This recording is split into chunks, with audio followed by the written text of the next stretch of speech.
They burned the town before they drowned it. Not metaphorically, not poetically. They set it on fire, house by house, beam by beam. So when the water came, there'd be nothing left to float. No doors bobbing like driftwood. No roofs breaking loose like memory refusing to sink. Fire first, then water. That's Flagstaff, Maine. Or it was. This is Drive-Thru Towns. I'm your host, Andrew Wilcox. Now, if you drive through western Maine today, you won't see it. You'll see a lake. Wide, quiet, beautiful in that postcard way that makes you trust it too quickly. Flagstaff Lake, it is blue on a map, calm from the road, the kind of place where people bring kayaks and sandwiches and never ask what's underneath. Blowing past it, it's nothing. Just another stretch of scenic nothing between somewhere and somewhere else.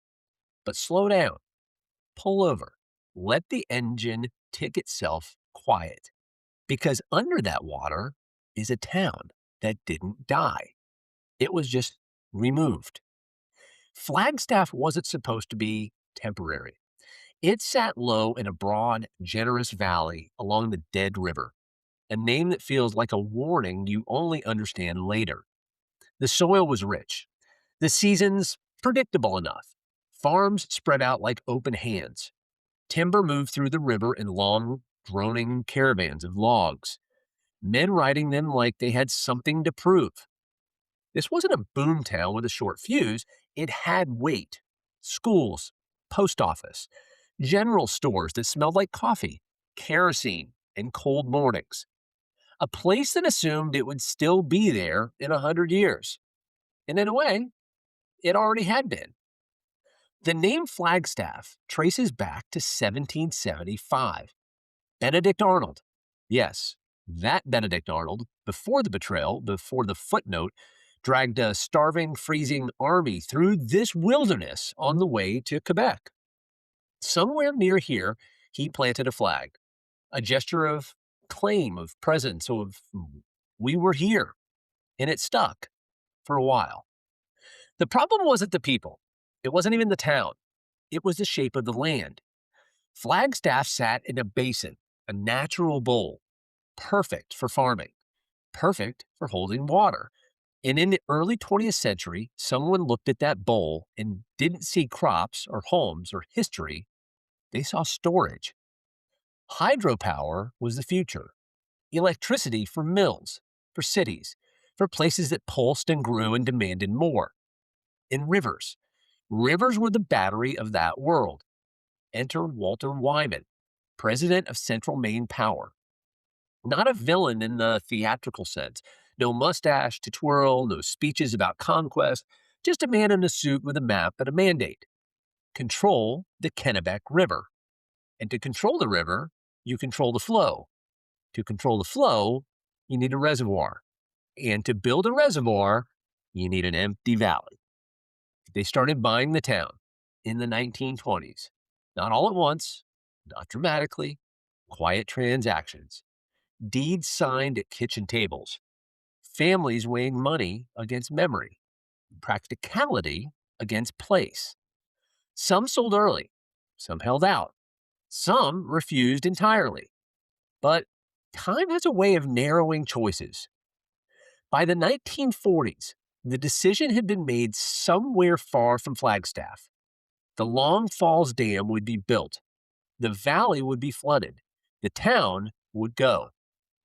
It didn't matter that people were still living there. It didn't matter that generations had carved their lives into that soil. The equation had already been solved. Electricity downstream outweighed everything upstream. Here's the part that sticks in your throat a little bit. They didn't just move people out. They erased the place. In 1949, crews moved in to clear the valley. That's the word they used, clear, like it was brush, like it was debris. They burned it. Homes, barns, stores, the structures that held birthdays and arguments and ordinary Tuesdays. Set a light so they wouldn't float when the water came, so the lake would be clean, orderly, efficient. Now imagine just standing there, watching it.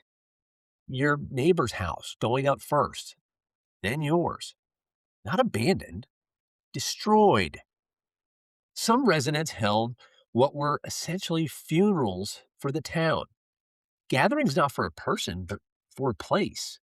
Because that's what was dying. Not just buildings, but the idea that this patch of earth belonged to them. By 1950, it was over. The dam gates closed, the water rose, and Flagstaff slipped under. Now, here is where it gets strange, because the town didn't disappear cleanly. It lingers. Flagstaff Lake isn't deep in the way oceans are deep. It's shallow enough to remember, about 50 feet in places. Less when the seasons shift, when drought pulls the curtain back just a little bit. And when that happens, the past doesn't stay buried. It stands up. Chimneys push through the surface like gravestones. Brick foundations sketch out streets that no longer exist. The geometry of a town reappears, silent, stripped, but unmistakable. People walk out there when the water drops. Not tourists, not really. Pilgrims with last names that used to be on the mailboxes there. They step carefully across mud and stone, pointing out where things were. That was a school. That was our house.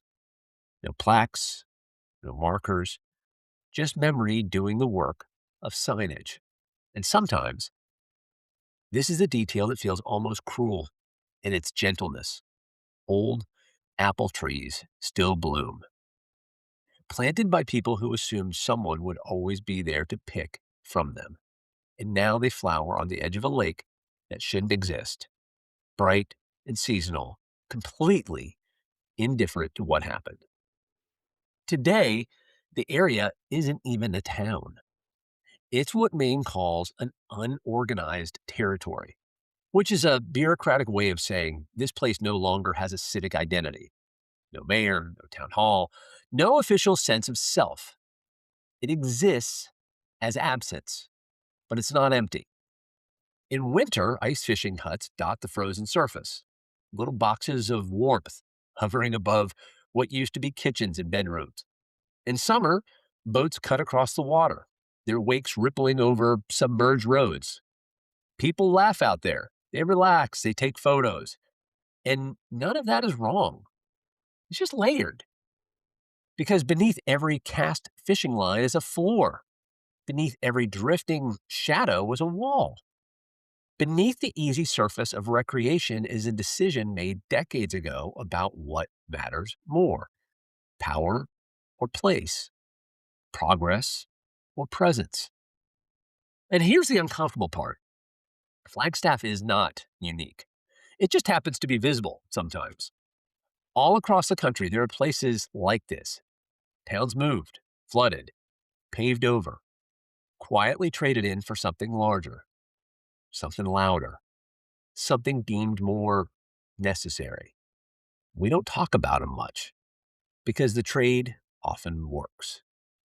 The lights turn on, the factories run, the cities grow. The benefits are real, tangible, immediate.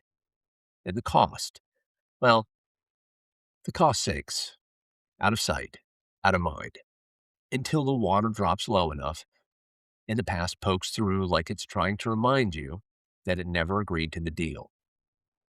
So, the next time you're driving through Western Maine and you see that wide, calm lake stretching out beside the road, don't just glance at it, look at it.